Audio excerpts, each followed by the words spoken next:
Hi, my name is Zarif, and I'm a master's student at McGill, and I'm here to talk about how we're searching for gravitational lens FRBs with Chime.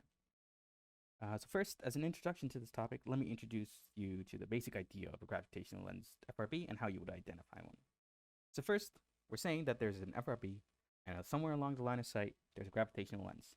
And this could be anything from a solar mass black hole, brown dwarfs, free-floating planets, or even just regular stars.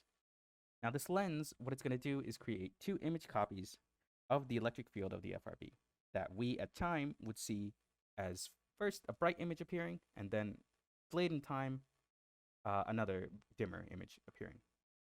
Now, this entire idea is very similar to the idea of radio interferometry itself, where you have a wave reaching one antenna first and then a little later reaching another one. So, if you treat Chime as a correlator and you correlate these feeds as a function of time lag, you'd get a spike corresponding to the gravitational lensing time delay. And then the height of the spike gives you the relative magnification ratio between the two images. And both of these observables give you the mass of the lens. Now, the cool thing is measurement is independent of distance, which means that we don't need to know where the FRB is in order to know if there's a gravitational lens along the line of sight.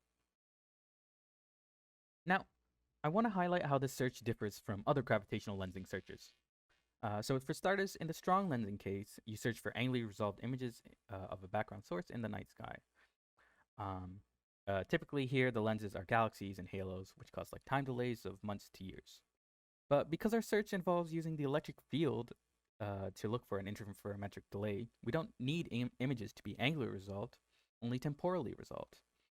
This allows us to search for much smaller mass objects. In fact, this is better than the typical microlensing case where images are also angularly unresolved, because we don't need to wait for a lens to complete its transit to know if there is a lens and what the mass of that lens is. So, how do we search for lenses with Chime? Well, we turn the dynamic spectrum into a time lag autocorrelation at nanosecond resolution. We then search for statistical outliers in this domain to identify possible gravitational lensing candidates. With this method, we should be able to probe cosmological distances for objects between 10 to the negative 3 to 10 to the 2 solar masses. This is really exciting because with FRBs, we really are entering a new domain to search for gravitational lenses in. So thanks for listening, and please check out my poster if you want to see more details. Thanks.